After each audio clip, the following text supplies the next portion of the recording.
Chapter 3 is the second argument against materialism. Thinking is not a motion of atoms. This is basically saying that thought cannot be explained in material terms. So before we dive into this argument, we must answer the question, is thinking entirely a physical activity? Let's discuss. So let's look at the argument. The major premise is that if all is matter, then thinking must be motions of atoms in the brain.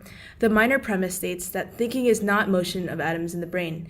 Therefore, concluding, it is not the case that all is matter.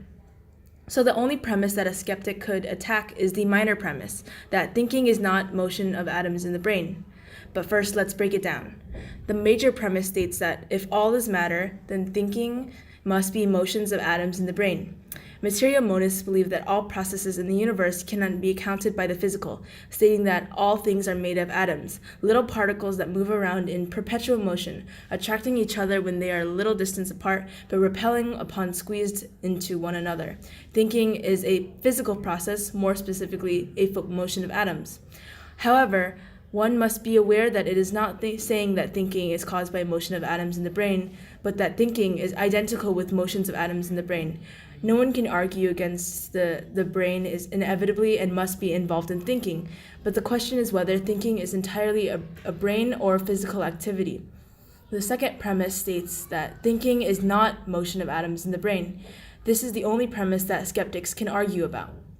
In order for you to say thinking and motions are identical, they must possess the same set of qualities. Thinking has qualities of true and false. Motions of atoms have qualities of up and down, fast and slow, straight and curved, etc. You cannot describe thoughts the same way you describe motions of matter.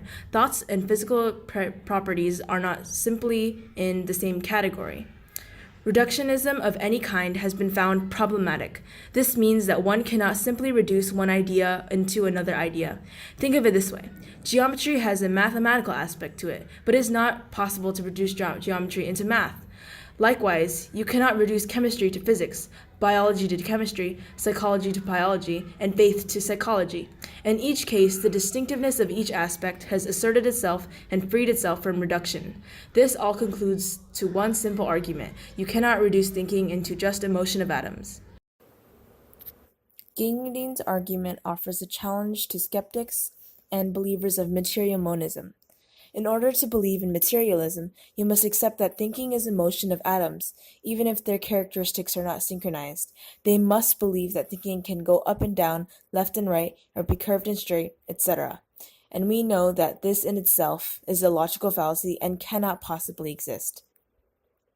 So a summary of this argument is that material monists believe that all is matter and that all matter is eternal.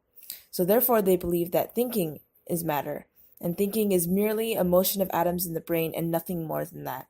However, we know that thinking is not a motion of atoms. And we know this because thinking is not physical because it has different qualities from those that are physical. So the qualities of thinking are true and false, whereas the qualities of the physical things are blue, cold, or etc., or they move up and down, left or right, or they're curved or straight. We can observe those characteristics. However, we cannot observe true and false, like thinking.